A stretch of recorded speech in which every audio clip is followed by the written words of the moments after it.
Yes, so you would think a very Regidrago-centered game plan for Kian, but a lot of priority on the other side, and we're seeing some of it right away with this Chen Pao next to the Volcarona, staring down at that Regidrago and the Whimsicott for Kian. Yeah, looks like Kian right away wants to go on the offensive, just start launching huge Dragon Energies and a Tailwind to make sure that he is going fast, hitting hard, but Ethan does have options here. You know, he can Sucker Punch into the Regidrago. He will survive thanks to the Focus Sash and could easily go for an Icicle Crash KO. So Kian might want to get a lot of heavy damage out early to finish up with Zamazenta, which may struggle right now. But Ethan really putting out a lot of his Zamazenta pressure out immediately with that Volcarona. And now it's, you know, under fire from a lot of damage, potentially. Yes, and on the other side for Kian, doesn't have to click something like that Dragon Energy, still has the Draco Meteor, a very, very strong move in its own right, boosted by the Dragon's Maw ability and that Life Orb item. We'll see it come right into this Volcarona and just picks up a clean one-hit KO onto that support Pokemon. That, like we had mentioned, is such a key cog in Ethan's defensive game plan against the Zamazenta. Yeah, so we are going to see two big KOs on this turn one, I would assume, as Chen Pao takes out Regidrago. Regidrago takes out Volcarona. Volcarona unable to protect itself due to its move choices. And now one big threat for Zamazenta is Gonzo. So Kian knows exactly what his game plan has to be. Clear the way for the restricted. And he is already doing a very good job of that. You know, Ethan doing his best to take out Pokemon that threaten his team, especially having two dragons. As we do see the Raging Bolt come out, now, you know, without a Zamazenta on the field, not nearly as threatened, still has to deal with these Moonblasts from Whimsicott, and, you know, Body Press from Zamazenta never feels good. Yeah, especially with the Sword of Ruin for the Chen Pao already on Ethan's side. Absolutely. So I believe Ethan also has the Sacred Sword, which can get around Zamazenta's single defense boost. But, you know, Kian really paved the way for this Zamazenta to start doing the work. Yes. And the Zamazenta, because of the Tailwind speed boost, is going to be faster than everything on Ethan's side of the field and threatens a lot of damage like you had mentioned. You know, could just double into this Chen Pao if it does happen to Terastallize and do a whole lot back to it. We are going to see the Terastallization. It's going to be the Raging Bolt becoming a pure electric type, ready to throw out some extremely strong damage with these Terra Electric Thunderbolts and Thunderclaps boosted by that Life Orb. The Heavy Slam into Chen Pao knocks it down to its Focus Sash. And based on what we were able to see, I think we saw the follow-up going into that slot as well to just clear that Ice Cat from the field and bring Ethan down to his final two Pokemon. Yeah, so Chen Pao down. Might be a good thing for Ethan here, because now the Raging Bolt is not going to be taking as much damage from potential incoming body presses, and that Life Orb Thunderbolt do a good amount of damage to a point where Zamazenta is definitely in range of a Thunderclap. So Ethan's going to have to play around here. Is the Thunderclap going to come out? Rather, can I do it with the threat of Wide Guard here? What can Whimsicott do to offset this? Can it get up a light screen and prevent that KO from happening? Can Zamazenta Terastallize and become resistant of the Thunderclap? And I think that's what we're about to see here, is that Terastallization from Zamazenta. Yes, we are going to see Zamazenta become a Dragon type with now the Special Attack Photosynthesis boost for the Raging Bolt. I think there's a chance that this Thunderclap maybe even picks up the Zamazenta from this range, but no Thunderclap comes out. Body Press, a huge amount of damage still into Raging Bolt, and Moonblast, not quite enough to pick it up with the Special Attack drop, though. Now Heat Crash will one-hit KO this Whimsicott pretty cleanly. The question now, is this Raging Bolt going to KO itself to this Life Orb recoil? You would think the Thunderbolt should be enough here. But no, because of the Moonblast special attack drop, not going to do it. Raging Bolt does fall below that 10% threshold, will knock out to that Life Orb. Now Kian with the 2-against-1 advantage and the speed advantage against a Groudon that cannot protect. Yeah, luck be a lady right there. Luck it was at that special attack drop paying huge amounts. You know, if this Chen Pao comes in, I mean, Ice Spinner's likely to get this 2-hit KO. If it doesn't, I'll be shocked. So it may not have mattered too much, but that's a very, very critical special attack drop there. And yeah, ends up not mattering, so we're not going to harp on it too much. Kian putting himself in a perfect position to win that game. And Ethan is going to have to go back to the drawing board with this one. You know, he knew obviously he had to put Volcarona there to handle the Zamazenta, but losing it turn 1, not ideal. No, though a very explosive game, and especially a very explosive turn 1. Both players losing a Pokemon, not usually what you see on teams that are captained by a Zamazenta and a Groudon. Absolutely. Typically, very bulky in their builds.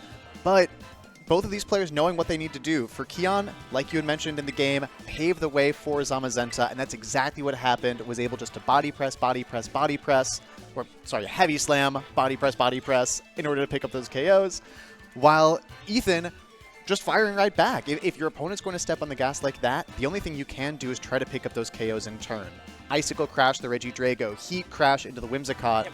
Just not quite as much damage, and really the key, the speed advantage on Kian's side to attack first and pick up those KOs before Ethan could attack. For certain. And I mean, had there been a play there where maybe Chien-Pao went for a Protect and avoided getting knocked out by the Heavy Slam and Moonblast, I think, you know, Ethan played pretty aggressively. Felt like they had to, most likely. Yeah. But maybe wanting to take a step back here. Maybe wanting to play with this Gouging Fire, possibly. I'm not sure. Yeah, really. This could really go a lot of ways. Maybe you leave Groudon at home. That's an interesting call. I think the Groudon is still very important here. Again, for the Assault Vest, you know, you do have just that extra special defense against something like the Regidrago if needed, if you're not able to pick up the KO immediately on it. I think that is something, though, that for Ethan's end, maybe it's the same Pokemon, you just take a slightly different tact. If you say, oh, the only way for my Volcarona on that turn to be knocked out is this Draco Meteor, I'm just going to KO this Whimsicott that gave me a little bit of trouble in that first game. Now, no chance to get up a second Tailwind. Ethan now has some chances to stall out the Tailwind on Kian's side with the Protects on Chien-Pao and Raging Bolt, and potentially Gouging Fire if it comes to this matchup. Now you're able to start making some progress. Now you can use in the end game your fast Gouging Fire in the sun, or your Chien-Pao, which will be faster than most of the Pokemon on Kian's side, your Raging Bolt with priority moves. Things like that that can really affect how the matchup plays out, even if it's the same 4 Pokemon. Yeah, and I think there's a huge question going on in Ethan's head, which is, I have my own Tailwind. How can I get this up and keep the pace of the game in my end? We saw Volcarona go down turn 1. How can Ethan play around with their Tailwind in order to keep it in their favor? Do they opt to maybe keep Volcarona in back and let Regidrago get a little crazy on turn 1? I don't know, because, you know, you can't let that Dragon Energy just take out 2 things. Maybe you lead this Urshifu and get a Sucker Punch off, and that's actually what we're going to see. Yeah, and a little bit of a switch up on Kian's side as well. The Amoonguss making its first appearance in this matchup next to the Regidrago. A great spot if you're Regidrago against 2 Pokemon that cannot protect and that do not have spread moves outside of the resisted Heat Wave from this Volcarona on the Regidrago. This is a pretty, if Kian wants to click it, a pretty safe Rage Powder and Dragon Energy just to start picking up some big damage on the other side. Absolutely. I mean, if I'm Ethan here, I'm pretty scared. This Regidrago can do a ton of damage. My Urshifu's not in a spot where it can take a Dragon Energy, I'm assuming. Volcarona with the spread fall off, my guess is possibly could take this with a little bit of HP remaining, but might just want to get up Tailwind here, honestly. And it all depends. Is that Volcarona faster than Regidrago? I know earlier on stream we saw that this Volcarona was pretty bulky and may not have what it takes in terms of speed to outspeed Regidrago if it goes for a Draco Meteor again. Wow, and we are just going to see a very offensive turn from Ethan, it looks like. The Terra Dark on this Urshifu immediately. Regidrago faster, clicking Dragon Energy, picking up the 1-hit KO on this Urshifu, and Volcarona just barely hanging on. Not what you often see. Urshifu, a Pokemon that naturally outspeeds Regidrago, and even when one is a speed-boosting nature and one is not, they come very close in terms of speed, and that Regidrago just eking out that speed advantage over Urshifu, taking out Ethan's Terra Pokemon on turn 1. Ethan down that whole resource in the rest of this game. And I mean, if this is the last game, possibly even the set. But the key thing is Volcarona did get up Tailwind. There is some light there. However, this Volcarona at such low HP now isn't going to be able to stick around for what it wants to do and handle this Zamazenta. So Ethan's going to have to get very, very aggressive here and take out Kian's Pokemon with the effective turns of Tailwind that he does have. Yeah, on the bright side for Ethan, you do have some very solid spread damage on this turn. The Amoonguss doesn't matter as much in this specific situation because of the Precipice Blades and the Heat Wave. Of course, as we've already seen on stream, and I'm knocking on wood as I say it, both of those moves are not 100% accurate. The Heat Wave at 90% and the Precipice Blades at 85%.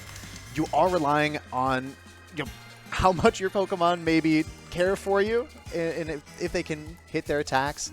But you are able at least to neutralize this Amoonguss for one turn or force it to Terrastalize, as Kian appears to be doing right now. The Amoonguss becoming a pure water type should allow it to survive any double up from these two Pokemon on the other side. Yeah. So Volcarona, was pretty poised to do a good amount of damage on this Amoonguss. No longer the case. Regidrago going for a Protect here, and if Amoonguss survives this turn, which I think it likely will, going to be able to get a good score off onto one of these two targets. As the Heat Crash actually comes out into the Amoonguss, going to do a good amount of damage, but now that it's a water type, not enough, as Groudon is going to take a quick nap. And now for Kian, you've got so much momentum in this game. You're able just to go ahead and click another Dragon Energy if you want to. This Volcarona is the key target here. All you really need to do is just KO the Volcarona, stall out the last turn of Tailwind after this one, and now all of a sudden the rest of your Pokemon are likely going to be faster in this game. Whether it's the Urshifu, which is naturally faster than the Groudon, the Zamazenta, or the Chien-Pao, which we had confirmation in that first game are faster naturally. So you have just so much breathing room because of how explosive that turn 1 was, and specifically the Regidrago's speed interaction with the other Urshifu on the other side. Yeah, if Ethan's able to make it through this game somehow, not a chance that they let this happen again. But Heat Wave is going to go and miss, crucially, the Regidrago, the target that it definitely wanted to hit to mitigate the amount of Dragon Energy damage that's going to come out. But we are going to see Groudon take its mandatory turn of Sleep. Dragon Energy can come out, pull up a clean KO on this Volcarona, and get Groudon to just around 25% of its HP, as Amoonguss is pretty free to maybe throw out some extra damage with this Sludge Bomb. But it throws out a spore. Very smart, knowing if Volcarona wants to move out, potentially get up another Tailwind later or handle Zamazenta. Not going to let that happen, as Raging Bolt comes out onto the field. And I believe there's no chance, based on the fact that this Regidrago outsped Urshifu, that this Raging Bolt can ever outspeed Regidrago when Tailwind is down. So all Kian has to do here is protect Regidrago for another turn, and he will have the speed advantage in this game. Yeah, should be able just to protect both Pokemon here. The Raging Bolt on the other side cannot Terrastalize, so if you just protect both, you can then Rage Powder to redirect any potential Thunderclaps, and then just click another Dragon Energy, and assuming that the Regidrago also outspeeds the Groudon, should just be able to clean this one up. The Groudon will wake up though, so another chance for Ethan after this turn as the Precipice Blades goes into those two Protects, and this Raging Bolt will also target directly into the Protect, the Draco Meteor, launching it onto the side of the Regidrago. But just so impressive, the use of this Amoonguss in this game. You would think, an Amoonguss coming to a game with a Groudon with Heat Crash in the sun, a Gouging Fire, a Chien-Pao, a Volcarona. It's a really tough sell on paper, but utilized so well alongside this Regidrago that's just putting out massive amounts of damage every single turn that you let it. Truly a masterclass in adjusting to the situation here in Game 2, as we are going to see the Rage Powder come out now. Yeah, so Groudon, sliver of hope, it could move first. Not going to be the case. Dragon Energy going to come out and get 2 clean knockouts here, and Kian is going to move into top 4. Ethan, credit to you for coming to your first tournament ever and getting top 8. I think you brought a very, very cool team. I'm very interested to see you in the future.